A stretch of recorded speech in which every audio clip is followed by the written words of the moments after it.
Bueno, vamos a empezar, aunque haya poca gente todavía aquí, pero vamos a empezar porque ya no tenemos mucho margen de retraso. Esto se acaba. Empezamos el primer bloque de esta última tarde de conferencia. Obra nueva, es el nombre que le hemos puesto. La primera ponencia de la tarde, Hormigón y Passive House, miradas cruzadas. Nos lo van a explicar Diana Mera, arquitecta del estudio MH10, Arquitectura y Diseño, y José María Dobrito, arquitecto de RIS Passive House Project Management. Bueno, muchas gracias a todos por asistir y muchas gracias a todos por invitarnos a este congreso y a la organización. Bueno, hoy hemos venido a contar un proyecto que en realidad aquí solamente aparecemos nosotros dos, pero en realidad forma parte de un grupo muy grande como ya hemos dicho, los edificios Passive House necesitan un equipo muy grande y este desde luego lo tiene, un equipo muy profesional. El proyecto que hemos venido a contar se emplaza en Torrelodones, en Madrid, una localidad que es famosa por sus formaciones rocosas, y eso es uno de los leitmotivs que será parte del proyecto. Pues queremos que el proyecto, buscamos que sea una roca más. Ahora lo veremos para entenderlo. El proyecto nos llega por parte de la propiedad y de los project managers que busca ser un conjunto de viviendas que sean fuera de la moda, que estén una cosa que incluso que a lo mejor se pudieran convertir en el futuro en tendencia, pero que salga de la típica caja que hemos hablado, que es verdad que ahora está bastante en boga, tanto en Passive como fuera de ella. Entonces empezamos a buscar las formas sinuosas y se toma como decisión hacer la envolvente de hormigón. Y eso es uno de los puntos. El segundo punto es que sea Passive House de la máxima categoría, es decir, Premium.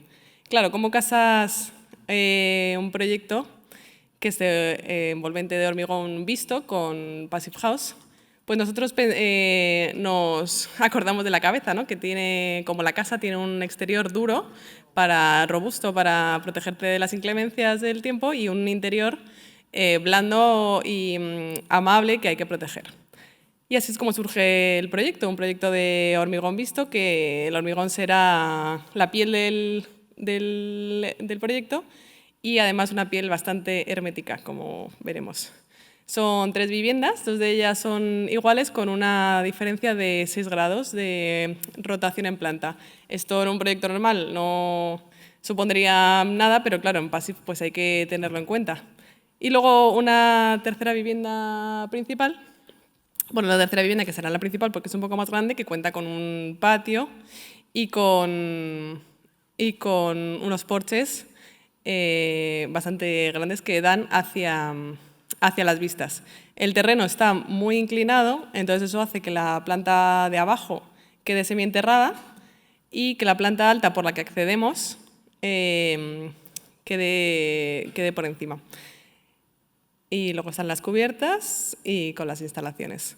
Esta sería la sección de la vivienda principal, que como veis tiene hacia un lado los porches y está semienterrada. Y luego la segunda vivienda, que tiene el porche principal abajo, y será el único punto en el que el aislamiento salga por fuera. Ese es el conjunto. Un conjunto que cuenta con una parcela que cuenta con un gran arbolado existente, que, claro, eso también va a afectar. Buenas tardes a todos. Efectivamente, afecta.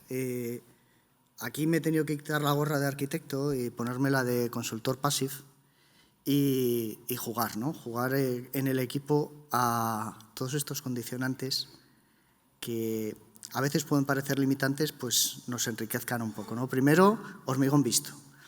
Me cachis.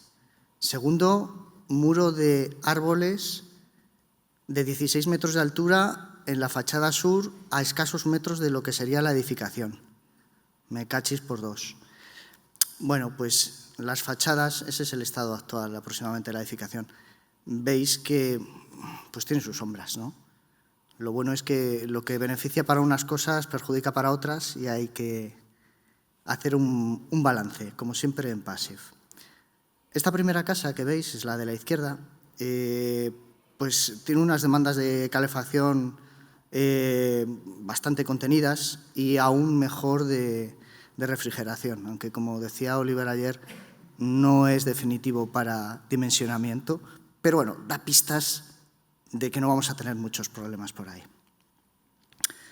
La segunda casa, gemela de la primera, aunque un poco girada, como os ha dicho Diana, bueno, tiene unas ligeras demandas de calefacción mayores y un poquito menor de refrigeración.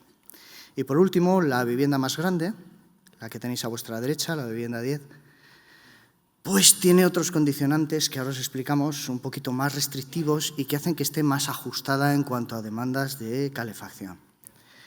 Esta es la vivienda 10 y bueno, esos árboles están un poquito más próximos y son un poquito más tupidos que en las otras dos. Esta es la sombra que arrojan sobre la fachada y bueno, pues ahora vemos ese balanceo de energía que tenemos por ventanas, cómo nos influye. La diferencia de demandas de calefacción entre las dos pequeñas es un 6,7%, poco, pero ya con la mayor es algo más.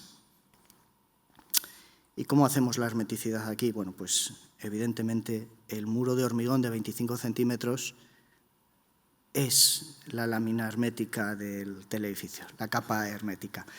Pero claro, hay que cuidar los puntos singulares, hay que cuidar esos pasos de los perrillos del encofrado con tapón, imprimación y cinta, y las juntas verticales y horizontales con membrana líquida.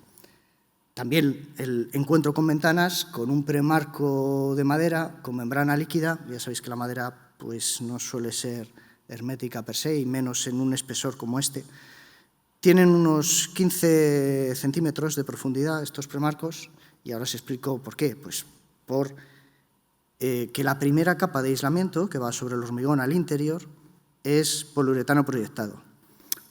Sí, medioambiental, pero aquí hemos intentado encontrar justificación porque, como habéis visto en planta, hay muros muy curvos, con unos radios de curvatura singulares, y no queríamos perforar por el interior el muro de hormigón, aun cuando tenemos 25 centímetros, y porque incluir este poliuretano proyectado con una conductividad muy baja nos permitía reducir el espesor de la envolvente, tanto como para poder generar una pequeñita cámara de aire, que ahora os contamos.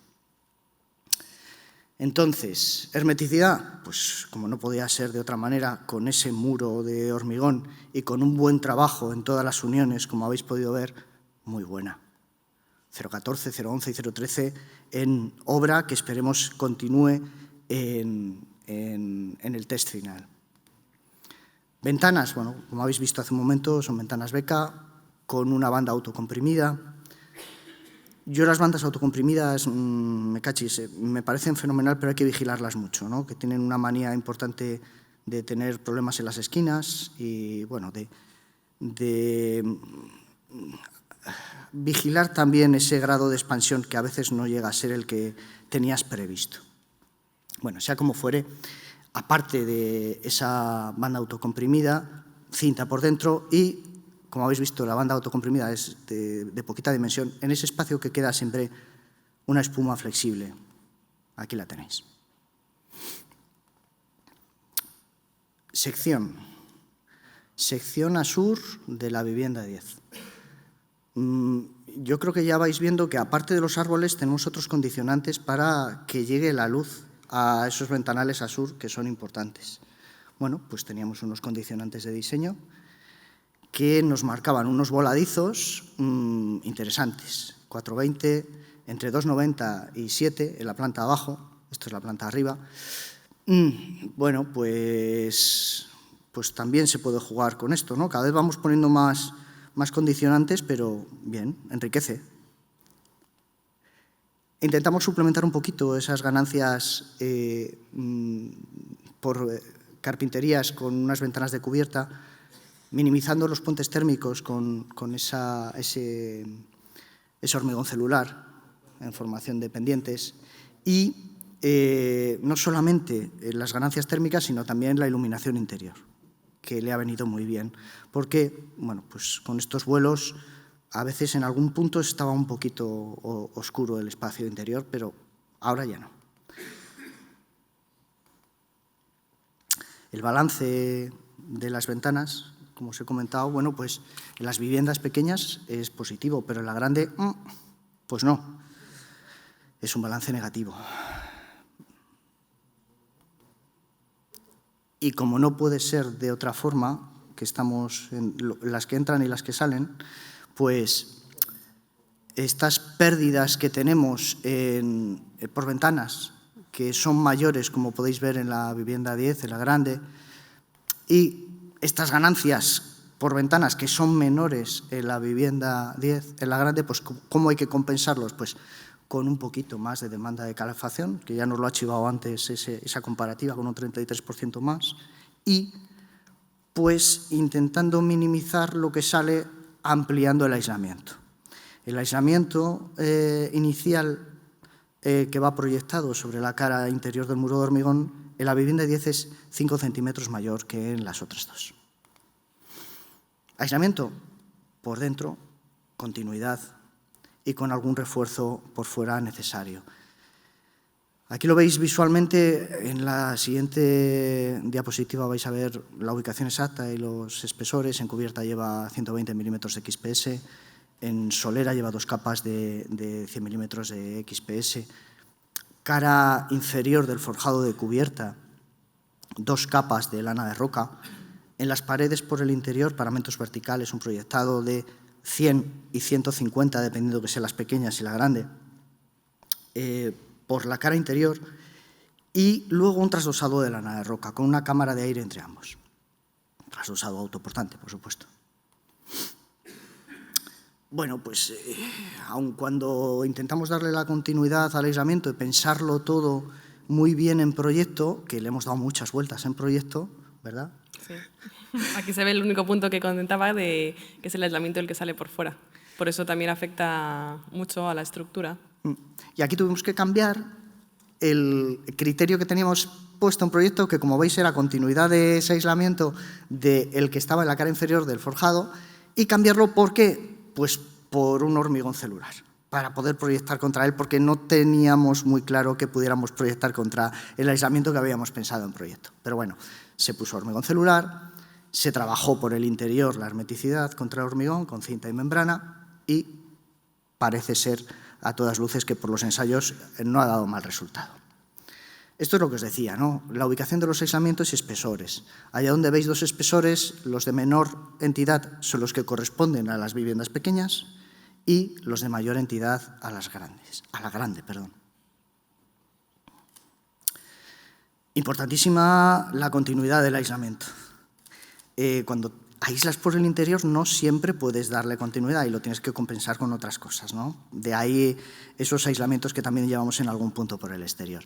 Aquí se duplicó la estructura de la entreplanta para separar esa solera, ese forjado de entreplanta del muro de hormigón perimetral, para hacer pasante el aislamiento, claro. Aquí lo veis, ¿no? El forjado de la entreplanta no llega. Fijaos en esta rampa que luego vamos a hablar de ella. Aparte de ser chulísima, pues nos ha dado algún quebraderillo de cabeza. Passive. Fallos. También tenemos fallos, claro que sí, pero bueno, si estás muy pendiente, no hay otra forma de hacer las edificaciones passive, pues bueno, los detectas a tiempo y los subsanas. El premarco que o coge o suelta humedad cuando no debe y se alabea y genera una holgura con la ventana mayor que la que puede absorber esa banda autocomprimida, bien, no pasa nada.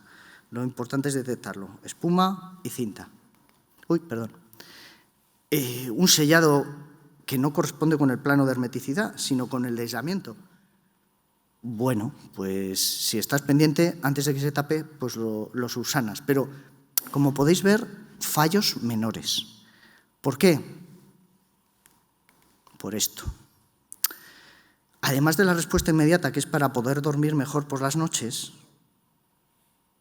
que sí, y para poder trabajar menos, los consultores passive, esto es muy, muy importante a efectos de costes, ¿vale? Tener una constructora con experiencia es vital, si no la tendréis que formar vosotros, claro, ya lo sabéis.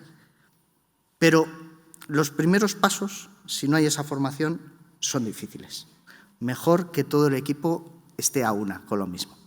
¿Y por qué os cuento esto? Pues os voy a contar una cosa que llegó un día a obra y digo, anda, el poliuretano proyectado, qué bonito, qué cosa más chula han hecho por dentro. ¿Qué es esto? ¿Qué es esto? Y Bruno, que es un encargado fantástico, me dice, no, es que, claro, proyectamos el poliuretano antes de quitar el encofrado de la rampa. Y todos los espadines, al retirarlos, pues estaban atravesando el muro y el aislamiento. Y claro, no podíamos trabajar la hermeticidad donde debíamos, en el muro, si no retirábamos el aislamiento. Y lo que hicimos fue retirar el aislamiento con unas coronas y limpiar el muro, poner una cinta y de esta plancha que habíamos utilizado para proyectar el poliuretano y ensayar la densidad del hormigón, coger las muestras del ensayo, pues coger las mismas muestras que habíamos retirado, ponerlas, después de poner la cinta y recibirla con un poquito de espuma flexible. Digo, me cachis en la mar. Digo, pues te creo porque lo estás haciendo todo muy bien, pero levanta algunas que yo lo vea. Complejo de Santo Tomás, pero bueno, vale, ¿no? ¿Me entendéis? Pues sí, estaban. Entonces, contar con una constructora que sepa es una tranquilidad. Unos números rápidos. Los metros cuadrados, superficie de referencia energética son las pequeñas como unos 170 y pocos, la grande como unos 300 y algo, ¿no? 300 y poco también, pero de construidas, que vamos a utilizar las construidas, los metros cuadrados construidos para comparar y cacharrear algo, pues son 200, 200 y 447, aprox. Como veis, premium. Y por debajo de ese grado de sobrecalentamiento que nos pone de tope el PHPP. Intentamos siempre ir al 5. Aquí, eso de tener menores ganancias por las ventanas y tener esos árboles, pues nos ha beneficiado, ¿no? Pero aún así, cuando no tenemos esos condicionantes, también intentamos pelear para que baje de esa cantidad. Premio para trabajar bien la hermeticidad, o sea, tener 0,14 o 0,11 en un blower, pues es un premio añadido que te permite un poco de soltura a la hora de gestionar los aislamientos, a la hora de gestionar el balance, a la hora de estar más tranquilo. Podríamos tener unas mejoras de entre el 13 y el 10% en las demandas si mantuviéramos, que creo que lo mantendremos, ese nivel de hermeticidad en el ensayo final. Pasta, que es lo que todos estáis pensando. ¿Y cuánto vale esto? Bueno, presupuesto de ejecución por contrata, aprox, número gordo, 2.500 y 2.200, pequeñas y grande. Y premium, pero ¿qué repercusión? Bueno, pues la repercusión aproximada de ser premium de la generación, 60 en las pequeñas, 50 euros metro cuadrado, sobre PEC, sobre presupuesto de ejecución por contrata, en todas ellas. Y esto es un 2,3% del presupuesto de ejecución por contrata. Un 2,3%. ¿Qué quiero decir con esto? Que estamos viendo, con la gestión de la energía, estamos viendo que lo mismo crear comunidades energéticas, crear edificios que produzcan mucho más de lo que necesitan, a lo mejor cuando podamos, no va a ser algo voluntario, sino casi obligatorio. A ver si llega. Hemos aprovechado un patio interior súper chulo, que ha hecho el despacho de arquitectura. Un patio que sirve también para ventilar y para disipar la energía. Y ventilación adicional nocturna. Y seguimos. Estamos ya al límite. Estamos a puntito. De acabar. Ojo, aisláis por dentro condensaciones. Cuidado. Ya sabéis, ¿no? No solamente la continuidad, condensaciones. Las condensaciones hay, pero muy poquitas. Y con esa cámara de aire pues hemos reducido sensiblemente ese tiempo de secado. Entonces, bueno, pues también hay que vigilarlo, ¿no? Que la cámara, cuando la diseñas, pues que luego se ejecute como tiene que ejecutarse y con las dimensiones que tú has metido en cálculo. Unas vistas. Unas imágenes finales, simplemente para mostrar que un proyecto que busca, bueno, que se adapta al terreno, a las exigencias de los que luego lo van a vivir allí, busca recorridos y experiencias y sorpresas, pero sin olvidar, por supuesto, la eficiencia y la eficacia energética. Y bueno, ves aquí en el exterior, como el terreno está tan inclinado, queda bastante, simplemente como que se asoman. Y nada, ya dar las gracias a todo el equipo, que como ya he mencionado al principio es bastante extenso. Y nos hemos dejado unos cuantos, porque Nuria está por ahí sentada despacio y no la hemos puesto. Sí. ¿Cómo nos pega? Y nada, esperemos que os haya gustado este proyecto, que es un poco, al menos, distinto y retador a la hora de convertirlo en Passive House Premium. Muchas gracias. Muchas gracias.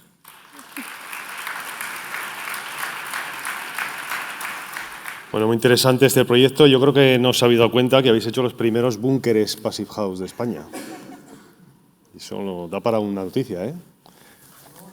Ha habido primeras cosas menos interesantes que estas. Bueno, vamos a ver ahora algo completamente diferente. Una guardería pasiva en Zaragoza con dos, sí, aquí ponen en el libro de conferencia 2 hitos, ¿no? Pues igual pueden ser 2 de los aspectos más característicos que puede llegar a cumplir la construcción de ahora en adelante, ¿no? Que puede ser el cumplimiento del estándar Passive House y la industrialización, ¿no? La construcción industrializada.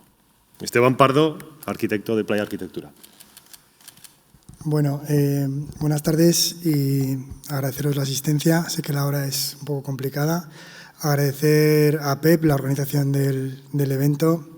Es increíble poder estar en la conferencia y que sea ya la 15ª conferencia. La verdad es que es un trabajo muy encomiable. Hoy os voy a hablar, os voy a presentar el proyecto de la Escuela Infantil de Parque Venecia, que como comentaba Arturo, fundamentalmente va de retos, ¿no? De hecho, es como una acumulación de retos que tiene un punto hasta cómico que me ha hecho recordar un poco los retos infantiles, ¿no? Los retos que a veces nos proponen los niños y que tienen ese punto de ser inverosímiles y también cómicos, ¿no? Por eso lo he subtitulado como reto infantil, bueno, además de que evidentemente esto va de niños. El emplazamiento del proyecto es el barrio de Parque Venecia, que es un barrio, es el barrio más joven de Zaragoza, está situado al sur del núcleo urbano, junto a la Z40. Es un barrio que se caracteriza porque en los últimos 10 años ha desarrollado pues, casi 4.000 viviendas, que es el límite del sector, y ha fijado una población de 20.000 habitantes con una tasa de natalidad muy elevada, hecho que de alguna forma ha motivado la necesidad, ¿no? de que tuviera una escuela infantil. Como toda historia empieza con un concurso, es un concurso de proyecto y obra. Concretamente, a finales de 2021 el Ayuntamiento convoca en base a este anteproyecto el concurso. Es un proyecto que va en 2 fases, una primera fase de 6 aulas infantiles y una segunda fase de ampliación de 2 aulas más, y con estas formas de cubierta que recuerdan un poco a lo que es papiroflexia, que son esa imagen, ¿no? de un elemento infantil. Aquí de alguna forma empiezan los retos porque una empresa constructora con la que colaboramos habitualmente se acerca al estudio para presentarnos conjuntamente, y el primer reto que nos plantea es que con el mismo presupuesto se haga entera la escuela infantil con las 2 fases. Es algo habitual lo de las bajas en los concursos, yo creo que estamos todos acostumbrados. Luego el segundo reto que nos plantean es que se construya con el estándar Passive House, que ya no solíamos que nos pedirían. Y el tercer reto es que la escuela se haga en un plazo inferior a 7 meses, porque era una cuestión que se ponderaba en el concurso y que además coincidía con un periodo político, ¿no?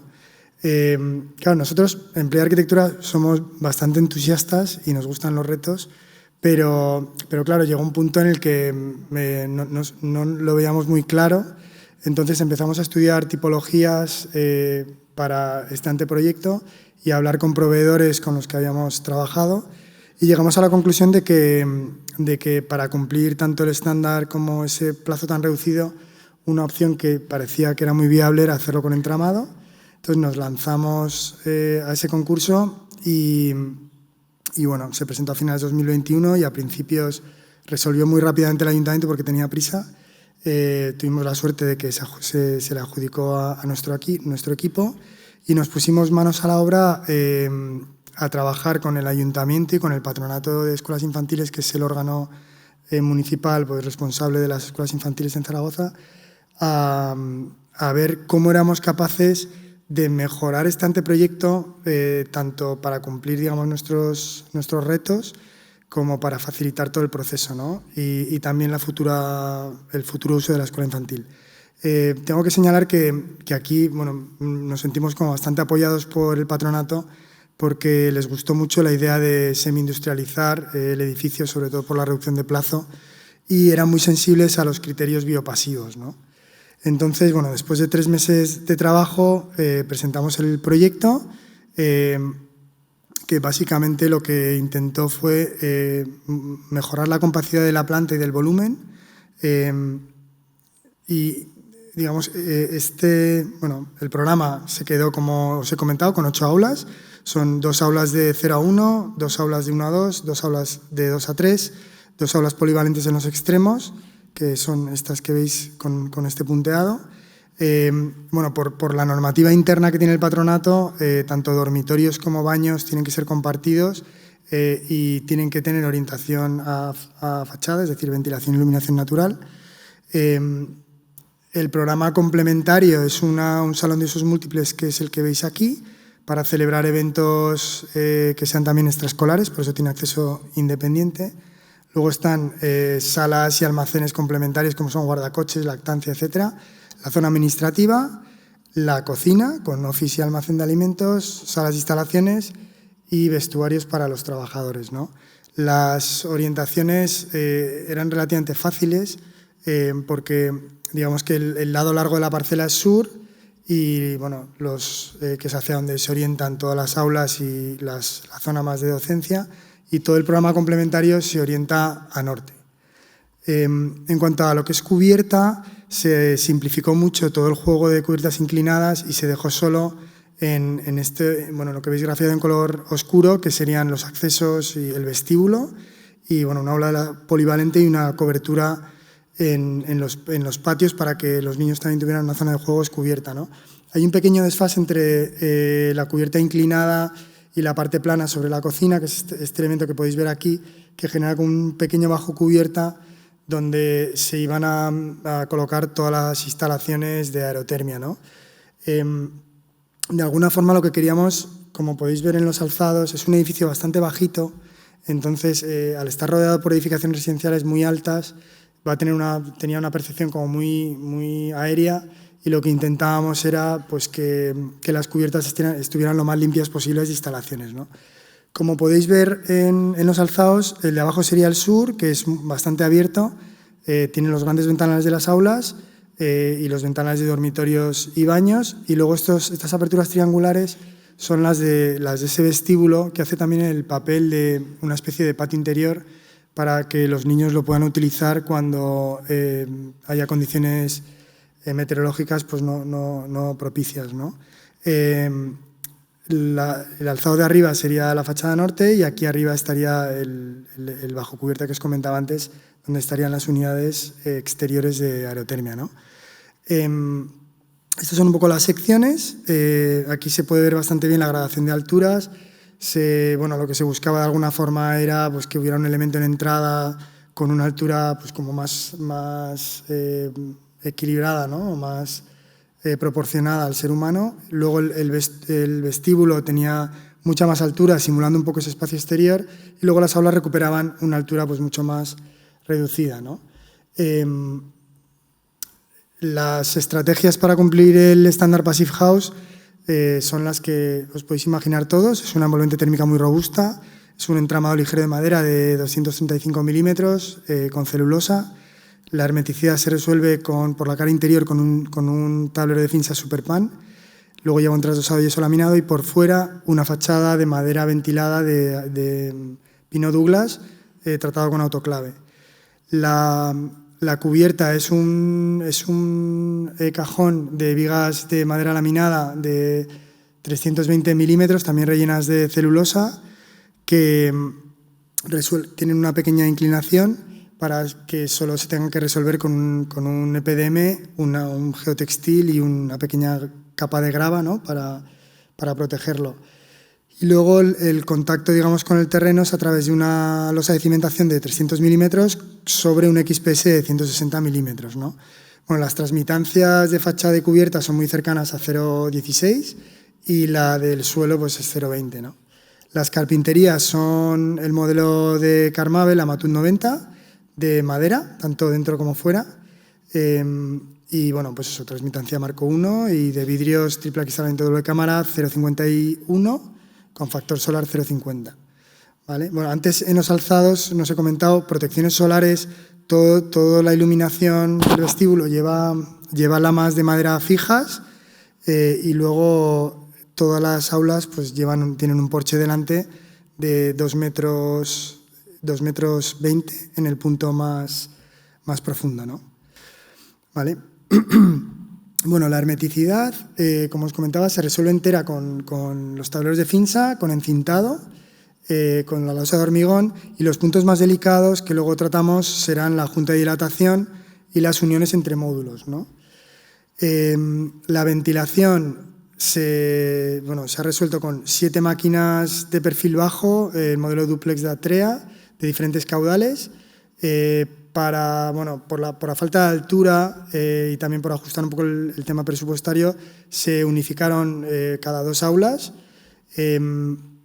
preveyendo pues caudales suficientes para permitir la polivalencia, porque luego estas escuelas van variando las edades de las aulas en función de las necesidades que tienen, ¿no? Que evidentemente se modifican con el tiempo, ¿no? La regulación es por sondas de CO2 que modifican los caudales a partir de 850 ppm y, bueno, pues lo de siempre, ¿no? Tiene el bypass y muy importante, que luego os explicaré con detalle, la difusión es por microtobera.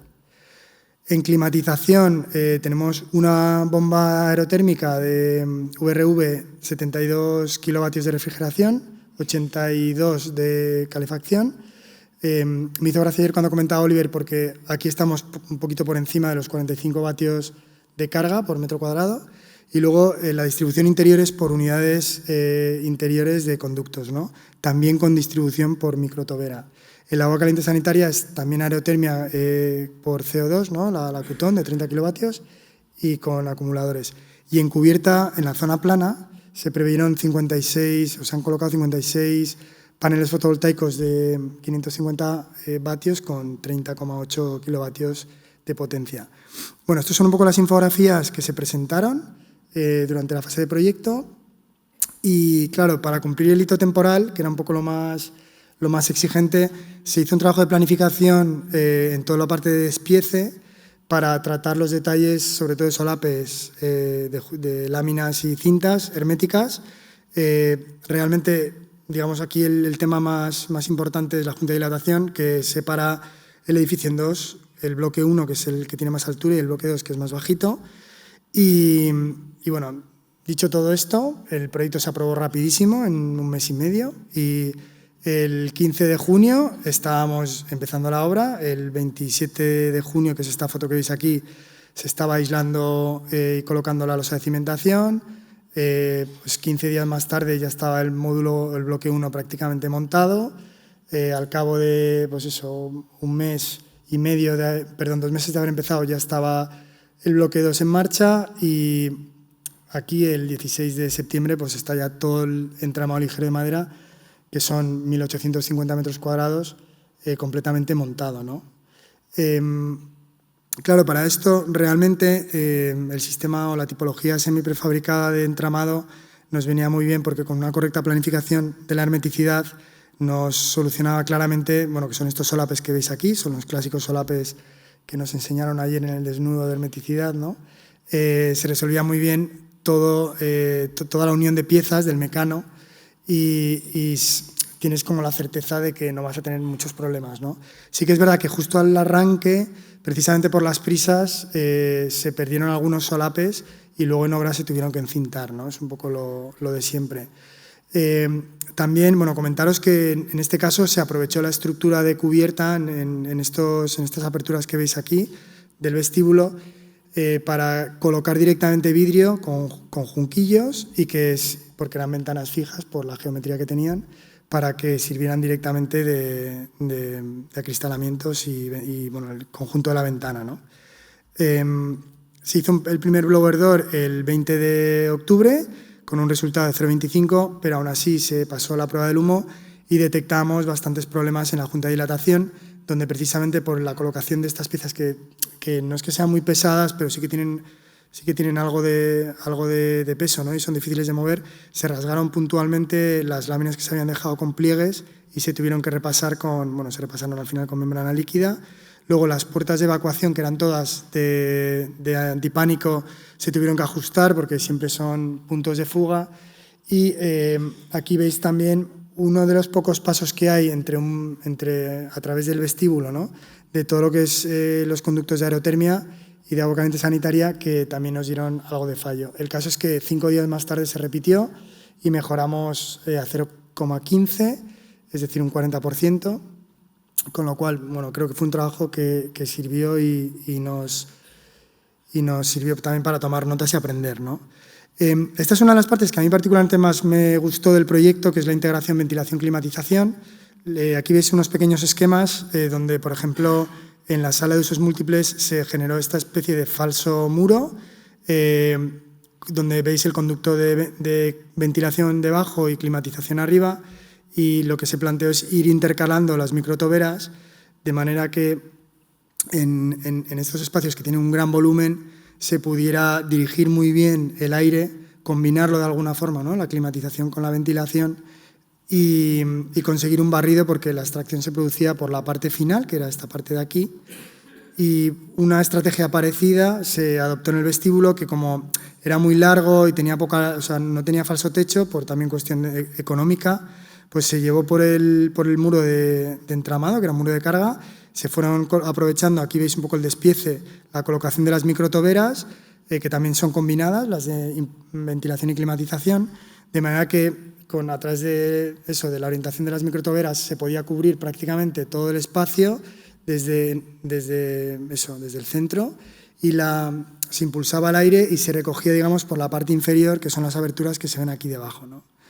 Y luego, bueno, esto es un poco el resultado que os decía, ¿no? Las microtoberas de la sala de usos múltiples, las microtoberas del vestíbulo con sus retornos, y luego en el aula, digamos que lo que se planteó es que se hacía aquí una línea de microtoberas que impulsaban a este extremo del aula y la extracción se producía por la tabica del baño, que es donde está ubicada la máquina de ventilación y la máquina de climatización, ¿no?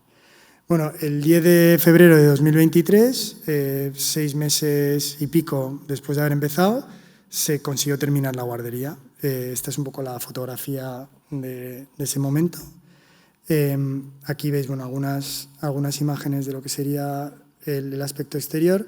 No he querido entrar en detalle, pero en todo lo que es el espacio, bueno, todo lo que son acabados interiores y el propio concepto de la guardería, se adoptaron los criterios de bioconstrucción, de clima interior, que es utilizar pues, todo lo que son revestimientos pues, con materiales no tóxicos, son ceras naturales, pinturas al silicato, evidentemente mucho uso de madera.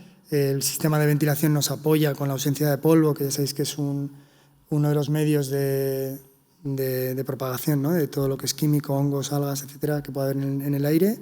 Luego los materiales, aquí se intentó trabajar con materiales en su mayoría de baja energía incorporada, higroscópicos, abiertos a la difusión. Se trabajó también toda la parte de espacios interiores, sobre todo a nivel de proporciones, de de intentar despertar la percepción de los niños, ¿no? De los sensores, del tacto, de la luz natural, del ruido, bueno, todo lo que tiene que ver de alguna forma con buscar esa experimentación infantil, ¿no? Y luego respecto a eso, a medio natural, ¿no? o ecohábitat, lo que se intentó es que todo el manto de la parcela vegetal se recuperara para todo el patio, y de hecho se ha intentado la mayor cantidad de zona verde posible en el edificio para permitir una mayor infiltración del agua de lluvia y recarga del freático, ¿no? Bueno, estas son imágenes del espacio interior, de cómo quedan las aulas, que sería este modelo que veis aquí. Y por último comentaros que tuvimos un último reto, que antes me ha sacado a colación Carlos, que es que el 6 de julio de 2023 una tormenta no prevista descargó más de 35 litros por metro cuadrado en menos de media hora en Zaragoza ciudad, y concretamente el barrio de Parque Venecia se inundó por completo por el desbordamiento de un torrente que justo pilla, no sé si lo veis aquí, este colegio que veis en la primera fotografía, y esta es la escuela infantil.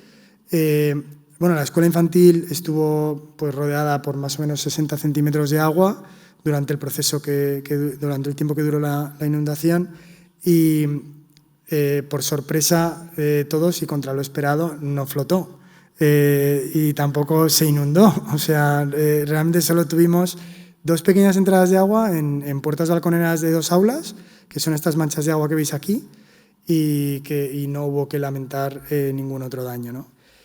Bueno, como ya me he pasado de tiempo, solo agradeceros la atención y agradecer al jefe de obra y el encargado, que han sido los verdaderos artífices de esto, que son Rafa Peña y Pedro Marín, el haber llevado a cabo esta obra, y bueno, al Ayuntamiento de Zaragoza y al patronato. Muchas gracias. Vale, gracias Esteban. No sé si os habéis dado cuenta que es la segunda guardería que presentamos en la misma conferencia. Eso está muy bien, hace tiempo que no pasaba esas cosas, ¿no? Nunca nos ha pasado esas cosas, o sea que algo está cambiando. Y también decir que casi haces el primer barco Passive House, ¿no? Entonces, bueno, la siguiente ponencia, Cora Green City, el edificio Passive House con mayor capacidad alojativa de Europa. Nos lo presentan Adelina Uriarte, arquitecta técnica en Muy Passive, y Unaila Raondo, responsable de oficina técnica en Categora Real Estate.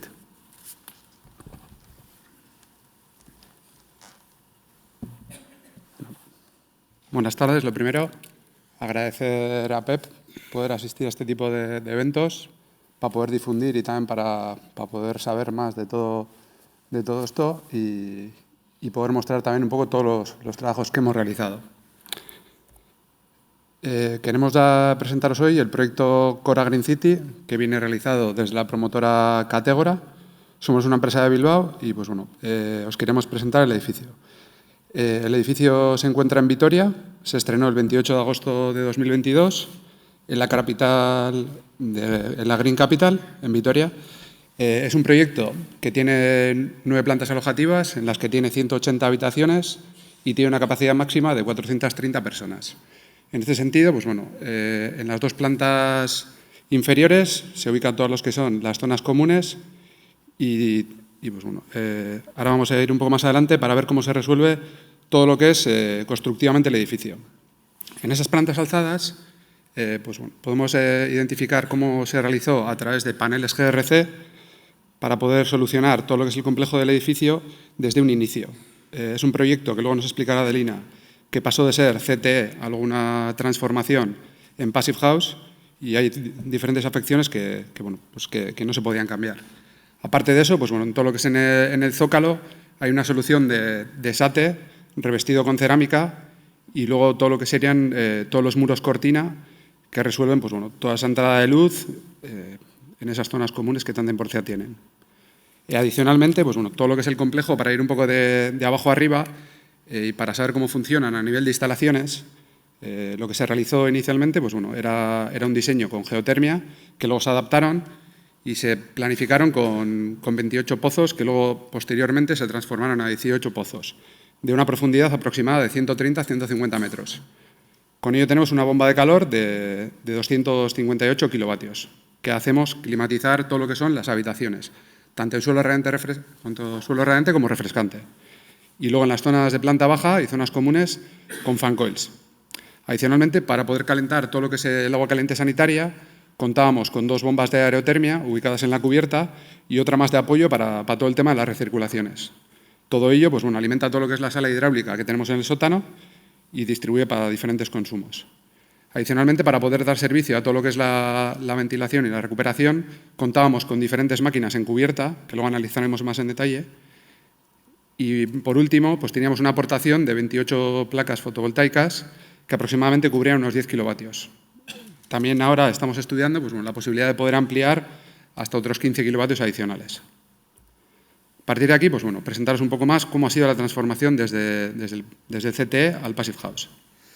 Bueno, como comentaba Unai, el edificio en principio era un edificio de código técnico y cuando nos enteramos de que iba a estar este edificio en Vitoria y de la capacidad alojativa que tenía, pues como comprenderéis nos dio mucha pena que no fuera un edificio Passive House y contactamos con la promotora y les propusimos transformar el edificio en un edificio Passive.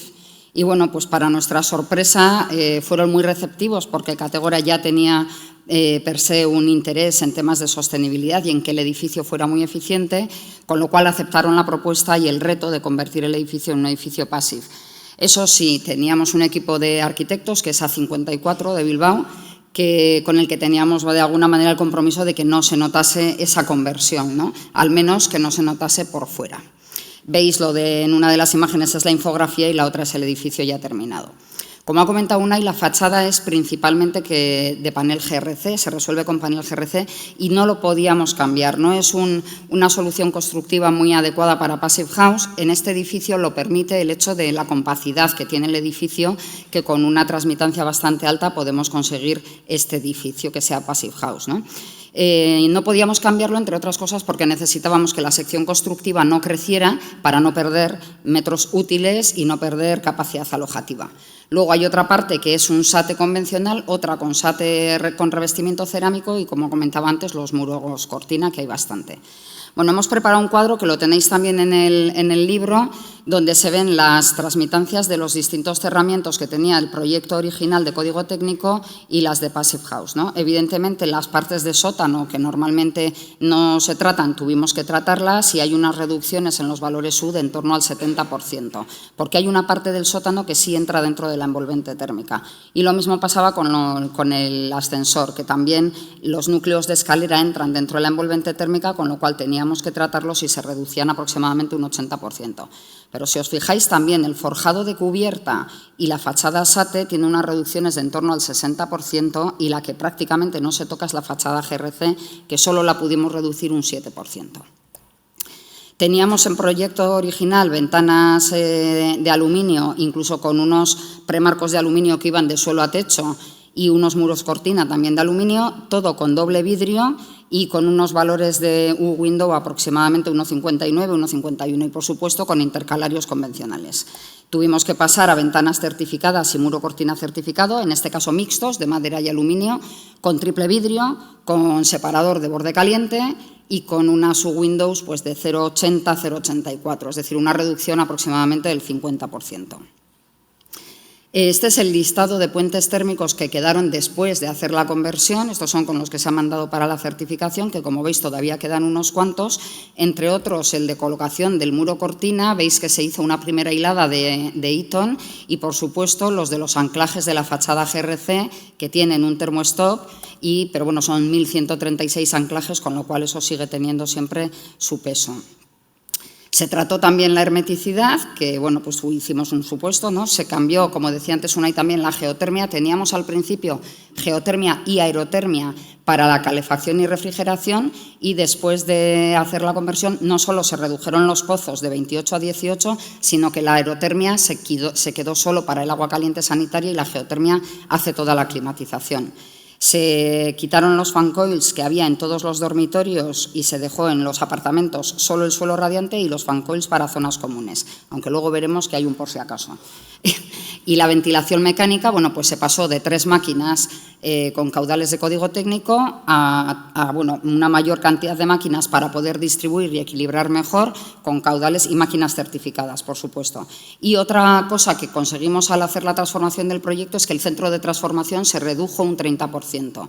Y además, luego nos podrá contar Unai también si nos deja, si tenemos margen, que se reduce, o sea, que ni siquiera se está utilizando con la capacidad que tiene. Tuvimos que hacer también croquis de hermeticidad, porque la hermeticidad en el proyecto de código técnico ni se nombraba, pero hemos de decir que el equipo de arquitectos fue muy receptivo y incluso en el proyecto de ejecución había ya un listado de planos de hermeticidad con plantas y secciones y detalles constructivos. Por último, comentar que en esa conversión uno que nos dio un poco de guerra fue las campanas extractoras, que siempre, bueno, es un tema recurrente, ¿no? Presentamos en el ayuntamiento, estaba con campanas extractoras tradicionales, son 180 campanas, entonces hicimos un cálculo de lo que suponían esas pérdidas y, bueno, siendo un poco barriendo para casa, calculábamos que eran unos 100.000 kilovatios hora anuales, pero un informe del Passive House Institute que hay sobre campanas que se presentó en su día en la conferencia de Burgos nos hablaba también de 80.500 kilovatios hora anuales. Entonces, bueno, presentamos un informe en el ayuntamiento y al final autorizaron a poner campanas que no fueran de expulsión, sino de recirculación con filtros de carbono. Pensar que los conductos desde la planta 1 hasta la 9 eran muchos metros. Decisiones en fase de ejecución que se fueron tomando. En este sentido, pues bueno, dentro del proyecto, como hemos ido contando, Adelina se incorporó en la fase de proyecto y hubo diferentes interlocutores que nos fuimos incorporando a fase que iba avanzando todo el proyecto. Yo en concreto me incorporé en la fase de estructura, en segundo forjado. De estas decisiones teníamos ciertas inquietudes dentro de la promotora y una de ellas era, siendo de Bilbao, pues bueno, teníamos el efecto Bolueta que estaba allí latente, pues que tenía mucha fama y no buena en este sentido. Entonces estábamos muy preocupados.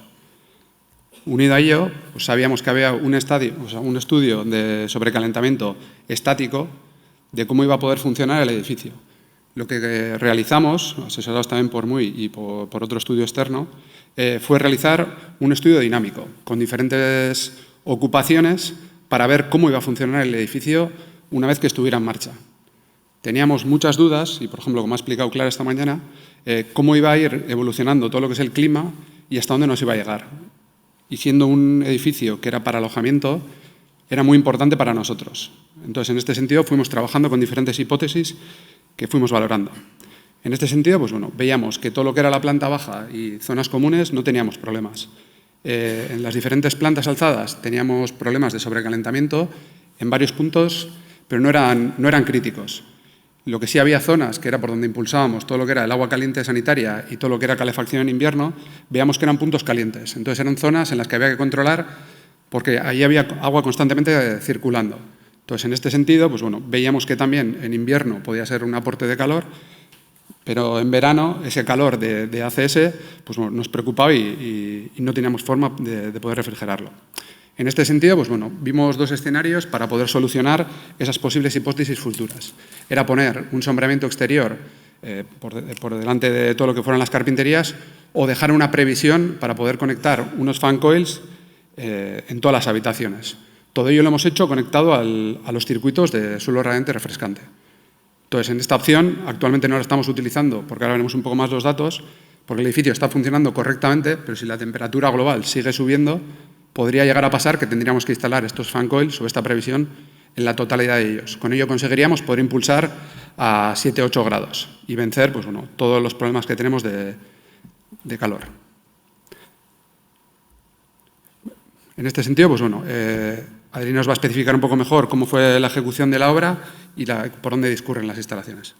Sí, bueno, como decía Unai, cuando se hizo el estudio sobre calentamiento, en el PHPP no teníamos problemas de sobrecalentamiento, pero sí que cuando se hizo ese estudio dinámico, que bueno, pues lo que se hizo fue estresar el edificio, ¿no? Ponerlo con un 100% de ocupación, no solo de habitaciones, sino de personas, es decir, con esas 400 y pico personas y suponiendo ya escenarios, bueno, pues de duchas, de tal, de cual. Entonces, el pasillo tiene mucho peso porque la planta, a lo largo del pasillo, luego están los apartamentos a ambos lados y aquí tenemos toda la distribución de agua caliente. Ya sabemos todos que estas ganancias internas que en invierno nos vienen muy bien, en verano pues tenemos que calentar el agua y que enfriar la zona, ¿no? El pasillo. Y solo había en determinadas épocas del año que se podían llegar a producir problemas, pero bueno, evidentemente ya sabéis que para los que tienen bueno, estos tipos de alojamientos, ¿no? una mala crítica pesa demasiado. Entonces, bueno, ahí se ha dejado esa previsión para poder colocar unos fan coils o si el cambio climático lo acaba exigiendo. Bueno, unas fotos de la hermeticidad en la obra. La hermeticidad en fachada se ha hecho principalmente con lámina con regulación de vapor, porque teníamos el aislamiento por dentro, con lo cual así teníamos también un control de vapor.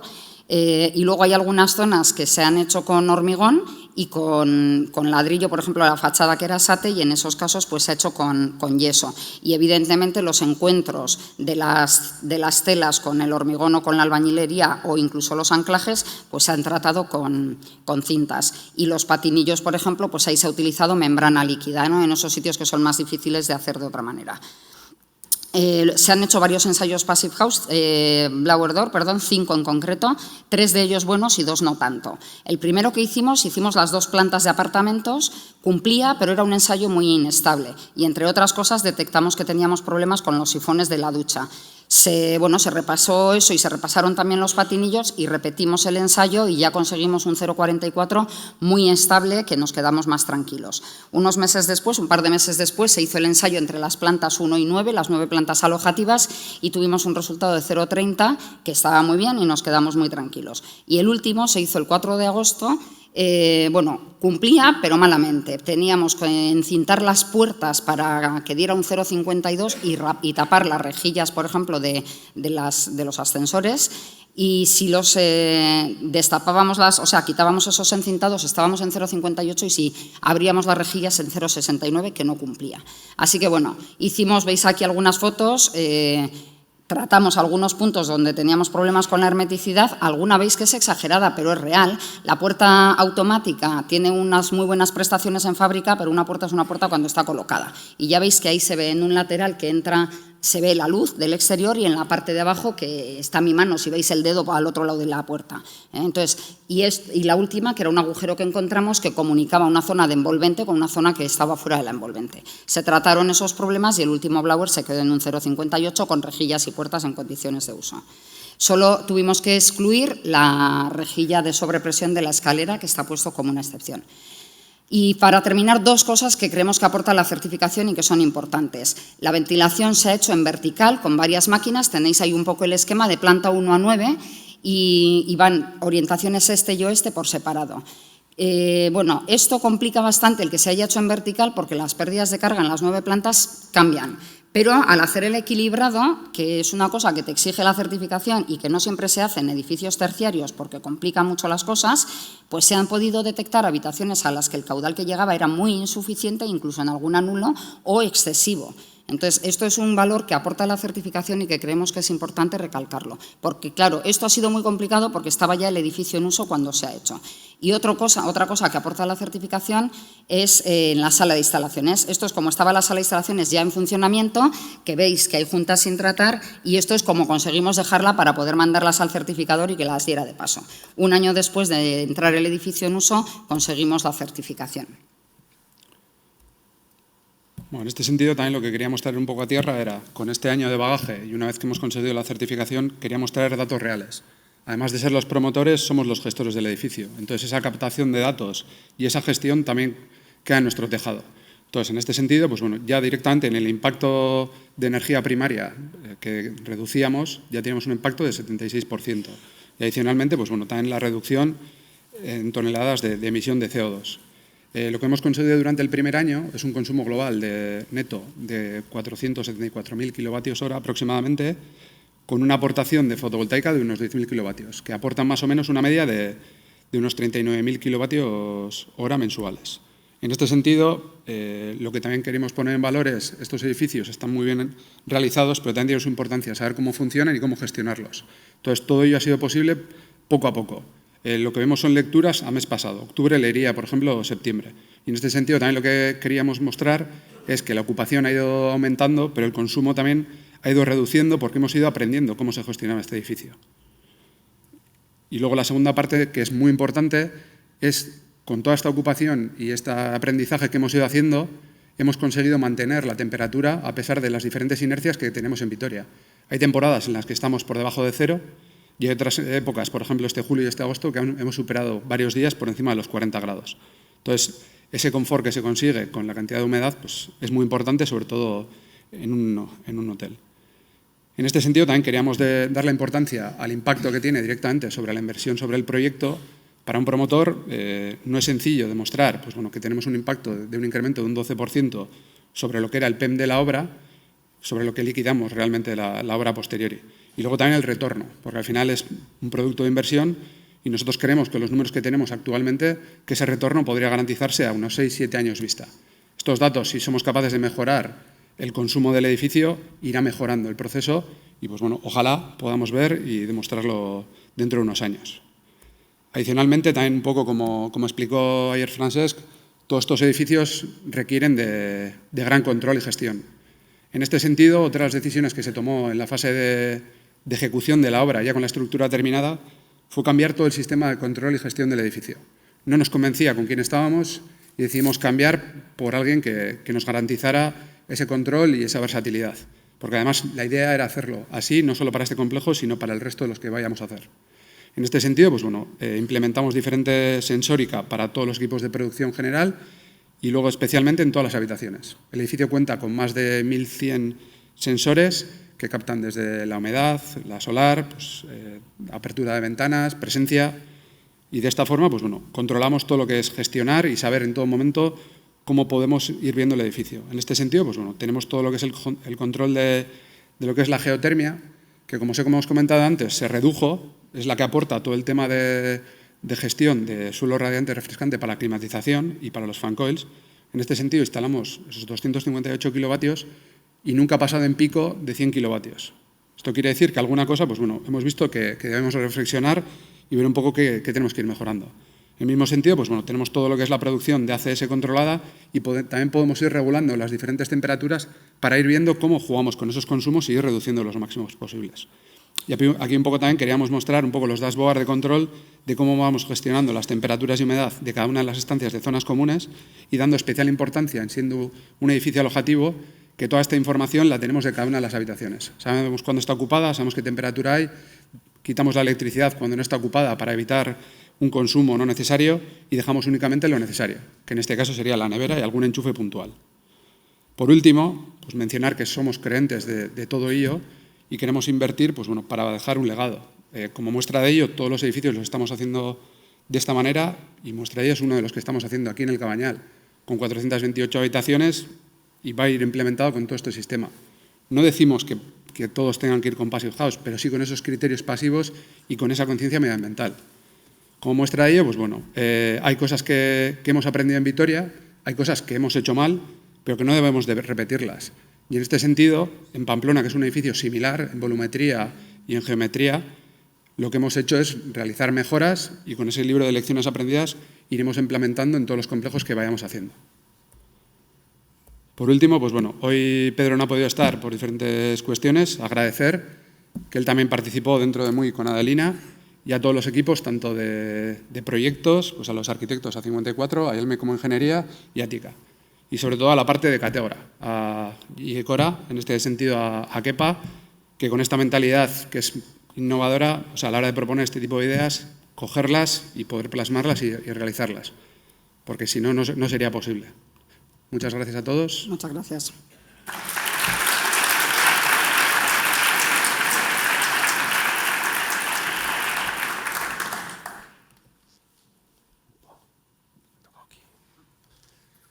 Vale, gracias, Adelina y Unai. Vamos con la última ponencia de la tarde. Volvemos otra vez al tema usuario-educación. Vega Clavero nos va a presentar módulos educativos Passive House para climas cálidos con técnicas de construcción ex situ. Gracias. Bueno, gracias a todos por estar aquí, por aguantar despiertos y bueno, espero que os guste y os vengo a presentar un poco el hermano pequeño de la guardería que ha hecho Esteban. Les presento el proyecto EcoHub.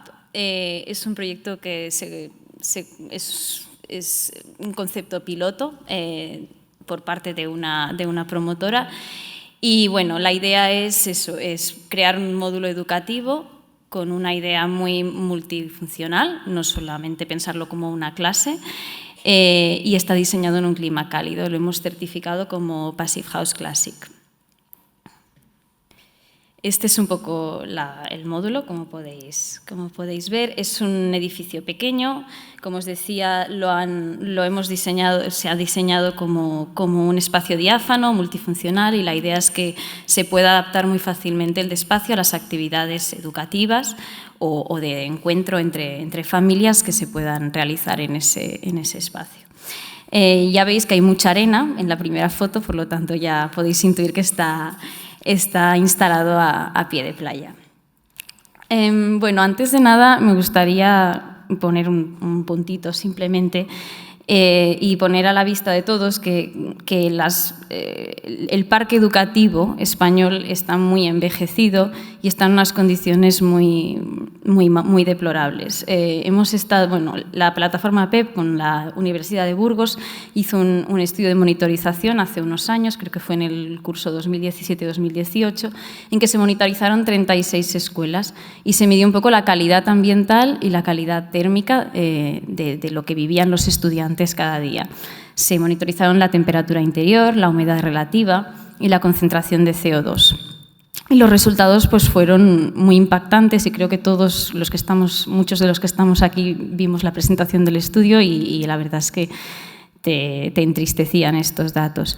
Al final, si recogemos un poco, hacemos una media rápida, solamente el 16% de las horas que los estudiantes estaban en clase tenían unas condiciones de confort hidrotérmico correctas, es decir, estudiaban a una temperatura adecuada y con una humedad relativa adecuada y agradable, y solamente, y también tenían unas condiciones de concentración de CO2, unas condiciones buenas de calidad del aire. Cuando decimos un 16% es 1 hora de cada 6 que pasan en el colegio, por lo tanto es casi 1 hora al día solo que estaban en condiciones de confort y adecuadas para el aprendizaje. Como nuestro proyecto estaba en climas cálidos, nos fijamos un poco en los resultados que había en los colegios de la costa mediterránea y eran muy similares, prácticamente los porcentajes no variaban. Este es un gráfico extraído de ese mismo estudio, que es de un colegio que está muy cerca de la ubicación de nuestro proyecto. Si os fijáis, los puntos rojos que veis, que no veréis las leyendas, son las horas en que la concentración de CO2 estaba por encima de 1000 ppm, que sería una mala calidad del aire, y los puntos verdes era cuando estaba por debajo de esos 1000 partículas por millón, por lo tanto una calidad de aire aceptable. Como veis hay más puntos rojos que puntos verdes, y luego encontramos áreas que aunque esta monitorización se realizó entre octubre y abril, que no son los meses más cálidos del año, ya encontramos momentos en que las clases llegan a temperaturas de casi 29 grados. Pasando todo el invierno, los alumnos estuvieron estudiando entre 16 y 19 grados algunas horas, y hay momentos de una humedad relativa bastante baja, ¿no? Por debajo de lo que sería un confort óptimo. Por lo tanto, es eso, mucho trabajo por hacer, mucho trabajo en pensar en rehabilitaciones de espacios escolares y en que los colegios nuevos que creemos pues puedan tener unas condiciones de confort más adecuadas. Y creo que aquí el estándar tiene mucho que aportar. Bueno, me centro en el proyecto. Os presento al promotor, es la organización LearnLife. Es una organización con base en Barcelona, que lo que busca es crear un sistema educativo abierto. Es un nuevo sistema educativo que sea más abierto, que sea holístico, que no solo se centre en las cuestiones académicas de la educación, y básicamente es preparar a los alumnos que ahora mismo están estudiando, o como ellos les llaman los aprendices, para la vida que nos espera, ¿no? Implementar retos como sería la crisis climática, que entiendan qué es, que entiendan cómo prepararse hacia ello, todo lo que serían las nuevas técnicas, tanto de innovación, tecnología, etc. Entonces buscan un aprendizaje más holístico. Esta organización ya tiene una escuela en Barcelona y buscaban crear un espacio más bien multifuncional que abarcase eso, que fuese un espacio de aprendizaje fuera de la ciudad, más conectado con la naturaleza, una escuela de sostenibilidad que fuese un modelo, ¿no? de un edificio que funcione de manera sostenible y que también actuase como centro de innovación. Entonces, bueno, se planteaban una lista de necesidades. Este edificio tenía que ser escalable. Esto es un proyecto piloto y ellos quieren ver si esto funciona, poderlo hacer para proyectos más grandes en un futuro. Tiene que ser de ensamblaje rápido. de construcción rápida, básicamente. Tiene que ser reutilizable, y ahora veremos por qué, sostenible, respetuoso con el entorno y saludable para sus ocupantes. Entonces, viendo esta lista, yo creo que se abren un poco dos conceptos muy claros. Por uno necesitamos la técnica, y aquí la construcción industrializada y sobre todo la prefabricación de elementos constructivos nos va a ayudar a suplir todas estas necesidades más técnicas, la escalabilidad, el ensamblaje rápido, la rapidez en obra, el poderlo reutilizar. Y luego toda una parte más ligada a la sostenibilidad y a los edificios de bajas emisiones, que el estándar Passive House allí es donde aparece y casa de maravilla. Bueno, ¿quién lo hemos hecho posible? Pues aquí veis todo el listado de personas, no me quiero entretener, estamos muy agradecidos de haber formado parte de este proyecto, ha sido un lujo trabajar y conocer a profesionales magníficos y sobre todo destacar el trabajo de la arquitecta y project manager del proyecto, y yo diría alma mater, que era Solange Spoil, y que la verdad es que sin ella este colegio hoy no estaría funcionando. Así que un agradecimiento para ella. Bueno, os sitúo, este colegio está al sur de Barcelona, en una población costera, Castelldefels, y si os fijáis, aquí tenemos, no sé si tengo puntero, bueno, da igual, tenemos una playa dunar y detrás y justo al lado está la parcela. Por lo tanto, nos encontramos con unas condiciones muy ligadas a lo que pase en el mar, ¿no? Con un ambiente húmedo, un ambiente totalmente costero, y es un clima cálido, templado, con lo que nos salía en el cálculo, en el PHPP. Inviernos suaves, veranos cada vez más calurosos y una humedad relativa alta constantemente. Bueno, os presentaré el proyecto pensando un poco en esa lista, ¿no?, que nos transmitía el promotor. Es un proyecto que tiene que ser escalable y que tiene que ser de rápido ensamblaje. Este mismo, el EcoHub, es un proyecto pequeño de 14 por 8 metros. No estamos, ya os he dicho que presentaba el hermano pequeño. Entonces, para conseguir esa escalabilidad y esa rapidez de construcción, se pensó en la prefabricación de paneles de entramado ligero de madera, y todo esto se realizaba en taller. Entonces, estos paneles que nos van a aportar la estructura, nos aportan el aislamiento térmico que necesitamos, nos aportan la hermeticidad, que ya viene instalada en esos paneles y se hace en el taller, y nos aporta el poder instalar prácticamente todas las ventanas, todo lo que no era balconera o puerta. Todo esto se realiza en un taller, luego en camión lo llevamos a obra y luego en obra se ensambla, y ¿qué nos queda? Un sellado hermético de los diferentes paneles. Es decir, estamos haciendo parte del trabajo de obra en taller.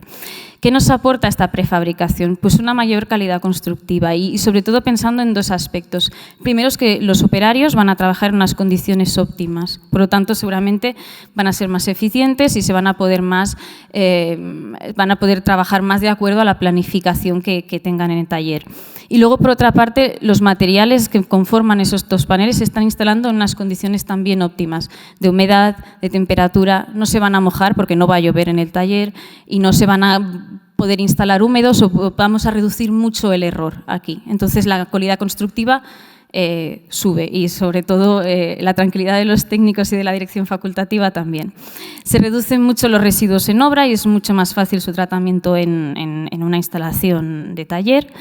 Se reducen los tiempos de construcción cuando se llega a la obra, evidentemente se minimiza, y con esto también se minimizan costes en la fase de obra en la parcela, ¿no? Podemos planificar mucho mejor la contratación de medios auxiliares, podemos acortar el tiempo en que los tenemos contratados y además la cantidad de operarios que necesitaremos en esa parcela pues también es mucho menor. Así que hay muchas ventajas, sí que es verdad que necesitamos una muy buena planificación y una muy buena coordinación entre lo que es taller y obra. Y parcela, mejor dicho. Bueno, aquí vemos varias fotografías. Como veis, bueno, la capa hermética se encintó también en taller, por lo tanto, muchísimo más fácil de realizar ese control. E incluso las ventanas se encintaban también en taller, esas carpinterías. Por lo tanto, es eso, todo lo que es el control de la capa hermética, que es lo que más quebraderos de cabeza nos lleva, pues lo teníamos bastante por la mano. Aquí vemos más fotografías de los módulos ya ensamblados en la parcela y como veis quedan unas líneas, porque se pueden observar bastante bien en los techos, de que bueno, entre módulo y módulo tendremos que unir esa capa hermética, pero ese es el único trabajo de hermeticidad que vamos a realizar en obra, aparte de igual el sellado de los pasos de tuberías o de cableado que tengamos que hacer cuando se monten las instalaciones, pero se simplifica mucho. El otro objetivo que era muy llamativo, que fuese reutilizable. Bueno, esto es un proyecto que sale de que esta promotora consigue una cesión por unos años de una parcela, pero en 10 años ese colegio tiene que desaparecer de allí y se tendrá que ir a otro lugar. Por lo tanto, esa parcela tenía que quedar totalmente limpia. Entonces, pues bueno, se busca una manera de asegurarnos de que cuando se desensamblen estos módulos o esta estructura, pues se pueda conservar y se pueda reutilizar. De ahí que el ensamblaje de toda la estructura de paneles esté en seco nos ayuda muchísimo. Al final es atornillar, desatornillar y despegar algunas cintas. La cimentación era un poco lo que más quebraderos de cabeza podía llevar. Entonces se optó por unos pilotes atornillados. Como os decía, esta parcela es de arena, en este sentido, es una arena muy compacta, pero no deja de ser arena. Entonces, en este caso, pues estos pilotes el día de mañana se van a desatornillar, se van a desmontar. Si se pueden utilizar, porque la parcela que se consigue para reubicar este colegio está en una zona parecida, se podrían volver a utilizar, y si no, siempre se pueden utilizar para otro proyecto. Por lo tanto, se consigue eso, una huella cero el día de mañana cuando la tengan que dejar y que esto se convierta en una zona verde. Otro objetivo muy importante, y que además se hacía mucha pedagogía de cara a que los alumnos entiendan la importancia de la sostenibilidad, era eso, buscar materiales que aporten salud a estos estudiantes y luego que sean con una huella ecológica, con una baja energía embebida. Entonces, bueno, toda la estructura es de madera y la capa hermética también, con tableros USB de 18 milímetros. El aislamiento es totalmente de fibra de madera, con diferentes espesores. Las carpinterías también son de madera. Hemos eliminado el hormigón en la obra. Y luego todo lo que son acabados se ha trabajado con elementos de bajas emisiones, como son las pinturas, mucha madera también, como podéis ver en alguna fotografía. Y luego también todo lo que eran paneles de cartón yeso pues eran de material reciclado. Entonces, cuando pensamos en un edificio que se va a transportar al menos una vez, ¿no? Si pensamos solamente en la prefabricación y no en el hecho de que además este edificio se va a desmontar en un futuro, pues tenemos que plantear soluciones muy robustas. Una solución que vaya a aguantar pues, un viaje en camión, que vaya a aguantar que va a estar apilado un módulo detrás, un panel detrás de otro y entonces hay que buscar materiales, sobre todo para el elemento más delicado que es la capa hermética, que sean muy robustos. De aquí que eligiésemos paneles de madera. Es una solución robusta, durable y además en el caso de este edificio que se prevé montaje y desmontaje, pues aún tiene que ser más durable en el tiempo, ¿no? Porque van a sufrir. Entonces, bueno, como veis, gracias a este material robusto y que además a la prefabricación que nos ha ayudado mucho, los resultados de hermeticidad son bastante correctos y dentro de lo que nos pide el estándar. Y luego, bueno, estamos en clima cálido, entonces os quería hacer mención de las soluciones que hemos hecho para protegernos de las ganancias solares, sobre todo en verano. Se optó por utilizar un vidrio de bajo emisivo, no buscamos vidrios con un factor G muy bajo, para poder aprovechar esas ganancias en invierno, que sí que son positivas. Y luego lo que hicimos fue trabajar muy bien lo que era la protección solar móvil exterior. Entonces se creó una pérgola fija de estructura de madera, pero se le aplicó un cañizo. Entonces de esta manera, en los meses más fríos de invierno se puede retirar ese cañizo y aprovechar las ganancias solares. Es bastante sencillo. Y luego las ventanas laterales, porque no os he dicho que esta es la fachada principal y que está orientado a sur, las fachadas laterales que tienen ventanas más pequeñas van con protección solar móvil, que son unos estores enrollables motorizados. Vale, en cuanto a las instalaciones, pues bueno, ya lo comentaban antes compañeros, nos tenemos que regir por lo que nos manda el RITE, entonces teníamos que tener 45 metros cúbicos por hora y por persona de caudal de ventilación. Esto nos lleva a unos caudales para cumplir esta normativa bastante importantes, en este caso eran de 1.350 metros cúbicos hora. Y bueno, pues tuvimos que instalar una UTA que para el espacio que aparentemente es este colegio, pues parecía un poco sobredimensionado, ¿no? Al final esta UTA la hemos ajustado, tiene varias posiciones de trabajo, entonces la posición normal está ajustada a 600 metros cúbicos hora, que es un poco, siguiendo las recomendaciones del estándar, es el caudal que nos salía por cálculo y por la cantidad de alumnos que va a haber en el aula. Y luego, bueno, pues en el momento que hagan una actividad de más movimiento, de más gimnasia, que sea en el interior o que produzcan, que sea un taller de cocina que pueda producir olores, pues se puede subir esa posición al caudal que requiere el RITE y eliminar esos olores que puedan salir o esa humedad excesiva. Y luego, para el resto de instalaciones, tanto la climatización como la producción de ACS, buscábamos soluciones muy simples, efectivas y que tuviesen un riesgo de fallo mínimo, ¿no? Entonces, el clima es muy sencillo, hemos buscado la expansión directa, que es una solución muy efectiva, y la trabajamos con 2 cassettes interiores instalados en el falso techo. Y luego, para la producción de ACS, lo hemos planteado con un calentador eléctrico instantáneo. Que bueno, estamos en una conferencia Passive House y decimos, pues esto no es muy eficiente, ¿no? Esto tiene un COP de 1. ¿Cómo es esto, no? ¿Dónde está la bomba de calor? Bueno, pues al final os lo explico. Tenemos unas demandas de ACS muy bajas. Al final en esta escuela no hay vestuarios, no hay duchas, nos vamos a lavar las manos o vamos a limpiar unos pinceles, ¿vale?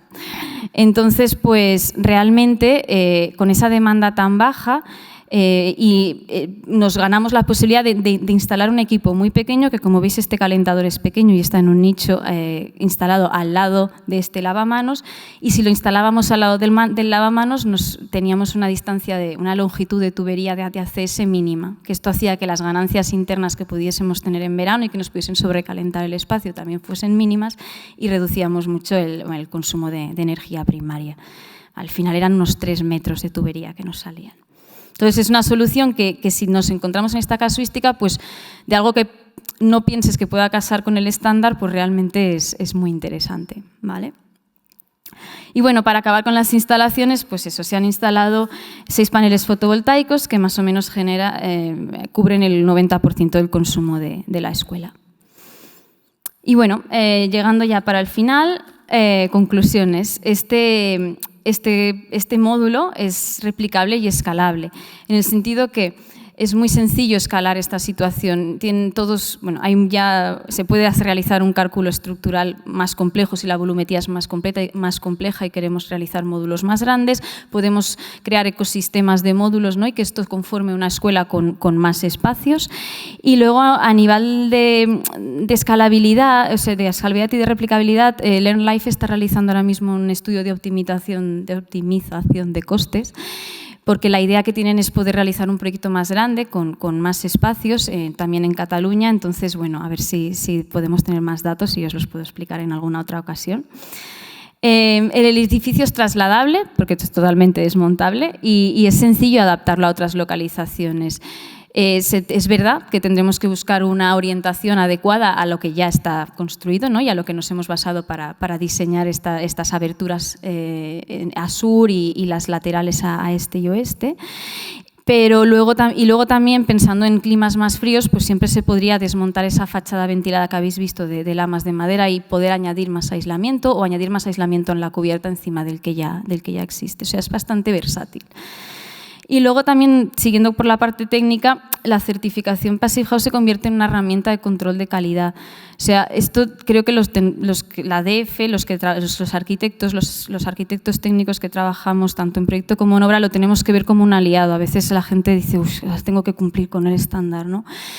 Pero pensad que tenemos una serie de necesidades que nos está exigiendo un promotor, y el estándar, seguir todo el procedimiento de certificación de un edificio, te lleva a poder asegurar eso que te están pidiendo, ¿no? No estoy enseñando un certificado energético con una letrita que pone A, que ahí se pueden hacer muchas trampas. Esto está verificado y la verdad es que es una garantía tanto para el promotor y para ti como técnico. Y yéndonos a una vertiente más social, yo los planteo también como una alternativa a los barracones, que creo que muchos de aquí habremos sufrido alguna vez, en haber tenido que hacer alguna clase en un barracón, que se plantean pues eso, pues en ampliaciones de institutos, de escuelas, cuando se plantea un centro cívico nuevo, no hay por A y por B, la administración pues tiene que instalar barracones. Entonces, ante la precariedad de un barracón, que se pasa frío, se pasa calor, huele mal, y la humedad se va llenando a lo largo de las horas de humedad, pues es una alternativa confortable, saludable para los alumnos y que realmente pone en valor lo que es una escuela, que están aprendiendo las generaciones futuras. Y de esto parece que nos olvidemos siempre. Evidentemente que es una solución más cara que plantar un barracón, pero le estaremos dando la oportunidad a estas nuevas generaciones a poder estudiar en condiciones y aprender en condiciones. Y luego, bueno, pues ya para acabar, simplemente esta reflexión me gusta mucho. Creo que si creamos espacios educativos saludables, sostenibles, eficientes y confortables, es una manera de educar a las futuras generaciones, porque ellos los van a vivir y los van a disfrutar en el respeto primero por ellos mismos, ¿no? Y por lo que se merecen, por los demás y por la sociedad y sobre todo por el entorno, ¿no? Que en este momento de crisis climática creo que hay que cuidarlo en gran medida. Bueno, muchas gracias a todos y espero que os haya gustado.